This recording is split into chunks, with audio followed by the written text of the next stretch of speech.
என் வாழ்க்கையில கர்த்தர் ஒரு வாசலை அடைக்கிறார். அந்த வாசலை அடைச்சதுனால எனக்கு சில நஷ்டங்கள் வருது, எனக்கு சில காரியங்கள் இழப்பு வருது, அவமான நிந்தை வருதுன்னா அவர் உத்தரவாதம் எடுப்பார். அவர் தானங்க இந்த பிரமாணத்தை கொடுத்தார், அவர் தானங்க பிரமாணமே. யோபுவின் வாழ்க்கையில கர்த்தர் அனுமதித்ததுனால தானே எல்லாமே போச்சு. உத்தரவாதம் எடுத்தாரா இல்லையா? ஒன்னும் குறையாம. என்ன 500 போச்சா 1000, 10,000 போச்சா 20,000. என் வாழ்க்கையில கர்த்தர் ஒன்றை அனுமதிக்கிறார் என்றால் அவர் உத்தரவாதம் எடுப்பார். நம்புறவங்க நல்ல கைகளை தட்டி ஆமென். ஹalleluya. இனி நேர அன்னாளுக்கு வாங்க. ஆமென். இங்க என்ன சொல்லப்பட்டிருக்கு தெரியுமா? கர்த்தர் என்கிட்ட பேசின வார்த்தையை நான் அப்படியே சொல்றேன். இந்த எல்கானா அன்னாளை சிநேகித்தபடியால் அவளுக்கு என்ன கொடுப்பானா? மற்றவங்களுக்கு கொடுத்ததை விட ரெட்டிப்பானதை கொடுப்பான். அந்த வசனத்துல தான் சொல்லப்பட்டிருக்கும், கர்த்தரோ அவள் கற்பத்தை. இந்த உலகத்துல நம்ம நேசிக்கிறவங்க இருப்பாங்க, ஆனா அவங்களுக்கு என்னெல்லாம் முடியுமோ அதெல்லாம் கொடுப்பாங்க. நமக்கு வேண்டியதெல்லாம் கொடுப்பாங்களான்னு கேட்டா முடியாது. அவங்களுக்கு முடிகிறதெல்லாம் கொடுப்பாங்க. எல்கானாவால கொடுக்க முடியாததுதான் சாமுவேல். ஏன் ஆண்டவர் எல்கானாவால கொடுக்க முடியல? ஆண்டவர் சொல்றார், அத அவளை நேசிக்கிற நான் கொடுக்கிறேன். பெனினாள் அன்னாள் நான் நேசிக்கிறேன், நான் நேசிக்கிறேன், அடைச்சிட்டு நான் கொடுப்பேன். அவ இதுவரைக்கும் பிள்ளைய யார்கிட்ட கேட்டுட்டு இருக்கிறா தெரியுமா? எல்கானாட்ட. அது வரைக்கும் வாசல் அடைப்பட்டுட்டே இருக்கு. அவ என்கிட்ட கேட்கட்டும். எல்கானா வீட்டுக்கு வரும்போது இவள் என்ன செய்து கொண்டிருப்பாள் தெரியுமா? அழுது கொண்டே இருப்பாள். இதுவரை அவள் கண்ணீரை ஊற்றினது எல்கானாவுக்கு முன்னாடி. எல்கானா சொல்றாரு, ஏன் அழுகிறாய்? எல்கானாக்கு தெரியாத ஏன் அழுறான்னு தெரியும். ஏன் சாப்பிடாது இருக்கிறாய்? அதாவது சாப்பாடு இருக்குல்ல, அப்புறம் எதுக்கு நீ அழுதுட்டு இருக்க?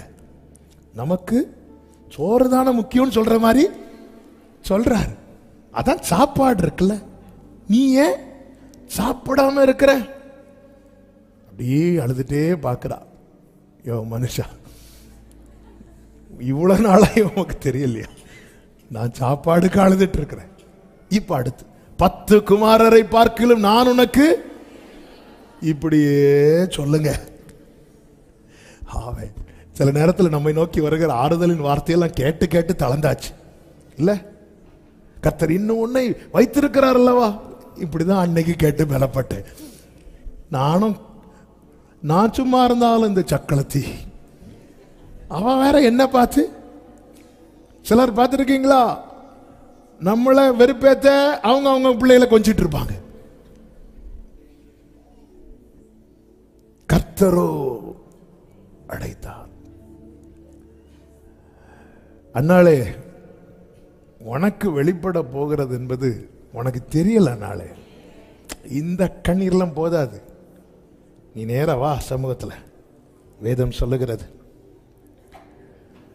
கர்த்தருக்கு மகிமை உண்டாவதாக. 10வது வசனத்தை வாசிங்க.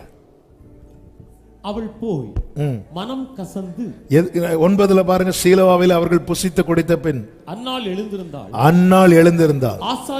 அவள் போய் மனம் கசந்து மிகவும் அழுது கர்த்தரை நோக்கி விண்ணப்பம் பண்ணினாள்.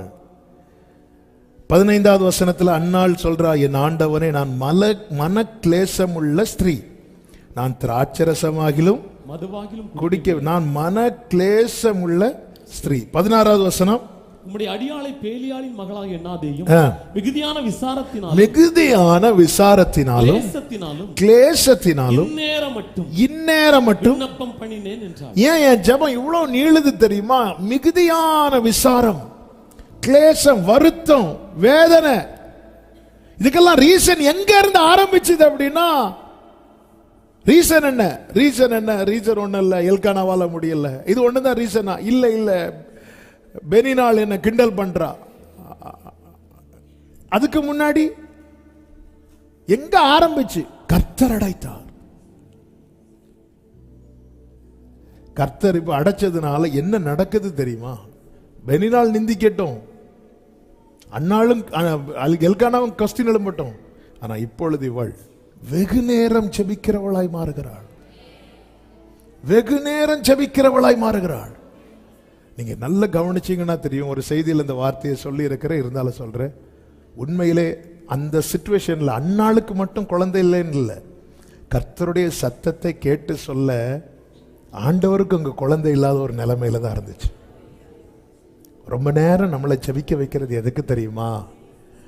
ஏன் வேதனையை கொட்டுறதுக்கு மட்டும் இல்ல, அவருடைய சித்தத்துக்கு உட்பட.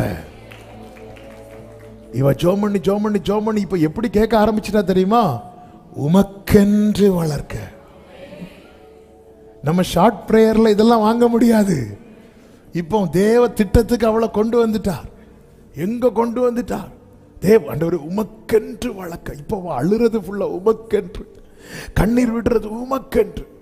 அதனாலதான் இயேசு சொல்லி சொல்லி, ஆண்டவரே இந்த பாத்திரம் என்னை விட்டு நீங்க கொடுமானால் நீங்கும்படி செய், ஆகல என்னுடைய சித்தத்தின்படி அல்ல உங்க சித்தம். அவர் அழுது அழுது அழுது அவர் சித்தத்துக்குள்ள வந்துட்டாரு.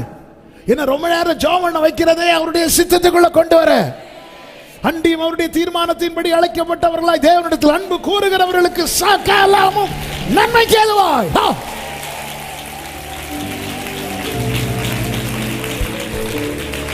என் காரியம் வாய்க்கப்பட நான் ரொம்ப நேரம் ஜெபம் பண்ணணும்னு அவசியம் இல்லை.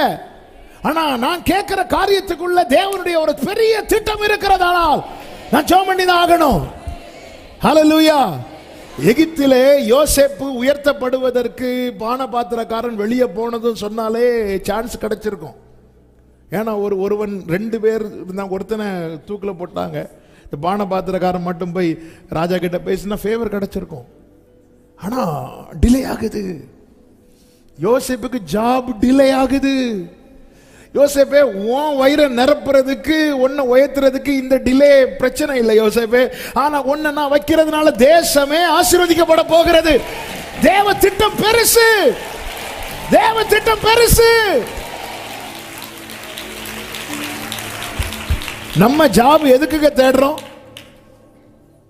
ஆண்டவரே சில சொல்லுவாங்க தெரியுமா, இந்த 10th mark full first mark வாங்கி 12th ஃபர்ஸ்ட் மார்க் வாங்கினதும் பேட்டி கேட்பாங்க, என்ன ஆக போறீங்க? நான் இதாகி மக்களுக்கு சேவை செய்ய போறேன். அப்படி சேவை செஞ்சு ஒருத்தரையும் பேட்டி மட்டும். ஏன்னா யாரை சொல்லி கொடுத்துருப்பாங்க? கேட்ட என்ன சொல்லணும்? முதலாவது பெற்றோருக்கு நன்றி, 2வது டீச்சர் பார்ப்பாங்க, சொல்லிருமா தயவு செய்து எல்லாருக்கும் நன்றி, நான் இதாகி நான் சேவை செய்ய போறேன், அது செய்ய, எல்லாம் சொல்றதெல்லாம் எல்லாரும் சொல்லுவோம். ஆனா படிச்சு முடியும் போது எப்படியாவது ஏதாவது ஒரு ஜாபு கிடைக்காதா? ஸ்டடி லோன் அடைக்க வேண்டி இருக்கு. நம்ம இதே யோசேப்பே ஜோமண்ணி காத்திருந்து காத்திருந்து போர்த்திபாரன் வீட்டு அந்த வேலை கூட வேண்டாம் தூக்கி போட்டுட்டு வந்து கடைசியில் ஒரு கட்டம் வந்தோன்னு பானை பாத்திரக்காரன்ட்ட போய் பயோடேட்டா கொடுக்குறாரு. ரெசியூமை கொடுத்து, நீ வாழ்ந்திருக்கும் போது உனக்கு வேலை கிடைக்கும் போது ஏதாவது சொல்லி எடுத்து. ஆமென். அவனோ மறந்தான். யோசேப்பே மறக்க வைப்பார். ஒன்ன நான் உயர்த்துறது உன் வயிறை நிரப்புறதுக்கு இல்லை.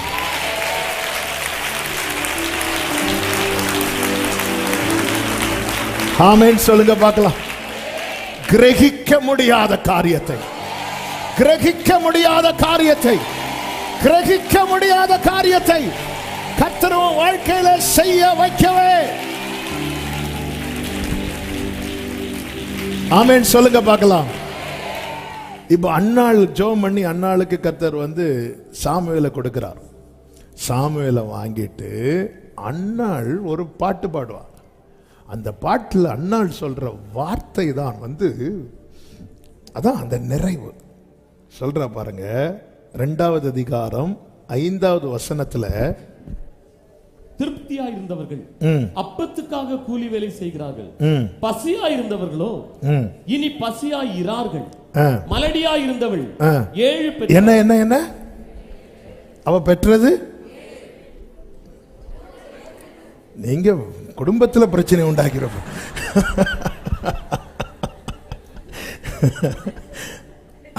அவ பெற்றது ஆனா அவ சொன்னது 7ன்னு என்ன தெரியுமாங்க? அந்த அந்த நிறைவு. பெனினாளுக்கு நிறைவு வரல. அதனால இன்னொருத்தைய பார்த்து ஒருத்தங்க இன்னொருத்தங்களை அற்பமா பார்க்கறது, இதை கிண்டல் பண்றது, பரியாசம் பண்றதுக்கு ரீசன் என்ன தெரியுமா? அவங்களுக்கு எவ்வளவு இருந்தாலும் என்ன இல்லை. அதான் திருப்தியா இருந்தவர்கள் அப்பத்துக்காக கூலி வேலை செய்யறாங்க. இந்த எல்கானா அண்ணாளுக்கு அவளுக்கு கொடுத்ததை விட எக்ஸ்ட்ரா ஒரு லெக் பீஸ் வச்சு கொடுத்துட்டாரு. அவ இங்க ஒரு பிள்ளை, இங்க ஒரு பிள்ளை, காலில் ஒரு பிள்ளை, கையில ஒரு பிள்ளை, 10 பிள்ளைகளை பார்க்கிலும் எல்லாம் வச்சு, ஆனாலும் திருப்தி இல்லை. அந்த லெக் பீஸ் அவளுக்கு வச்சா பாரு, திருப்தி இல்லை. எவ்வளோ கொடுத்தாலும் திருப்தி இல்லை. ஆனா உன்னை ரொம்ப வெயிட் பண்ண வச்சுட்டு ஒன்னு தருவாரு பாரு.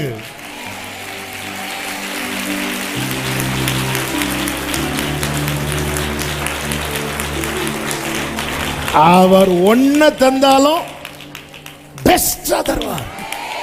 அவ சொல்ற மலடியா இருந்தவள் 7 பெற்ற. அடுத்த வார்த்தை, அநேகம் பிள்ளைகளை பெற்றவளோ பரட்சியப்பட்டாள். என்ன ஆண்டவர் என்ன ரொம்ப அளவிடுறீங்க? இப்ப உன் வாழ்க்கையில அப்படி ஒரு நாள் நீ பெருமூச்சு விட போற. இயேசுவின் நாமத்தில் இந்த வார்த்தையை தீர்க்க தரிசனமா சொல்றேன். ரொம்ப நாள் கண்ணீரோடு, மன கிளேசத்துல, விசாரத்துல, வேதனையோடு இதை கேட்டுக்கொண்டிருக்கிற ஜெபிக்கிற உள்ளமே, ஒரு நாள் நீ நிம்மதியின் பெருமூச்சு விடும்படிக்கு கர்த்தர் உனக்கு பதில் தர போகிறார். ஆமென் என்று சொல்லுகிறவர்கள் ஹல்லேலூயா. கர்த்தர் நல்லவர். எனவே ஜெபத்தை விட்டு விடாதிருங்கள். தொடர்ந்து ஜெபம் பண்ணுங்க. சொந்து போகாம ஜெபம் பண்ணுங்க. இடைவிடாமல் ஜெபம் பண்ணுங்க. கர்த்தர் நல்லவர். உங்கள் ஜெபத்துக்கு அவர் நிச்சயம் அவர் தர பதில் எப்படி இருக்கும் தெரியுமா? வேதம் சொல்லுகிறது, நெடுநாள் காத்திருத்தல் இருதயத்தை இளைக்க பண்ணும், ஆனா விரும்பினது வரும்போதோ ஜீவ விருட்சம் போல இருக்கும்.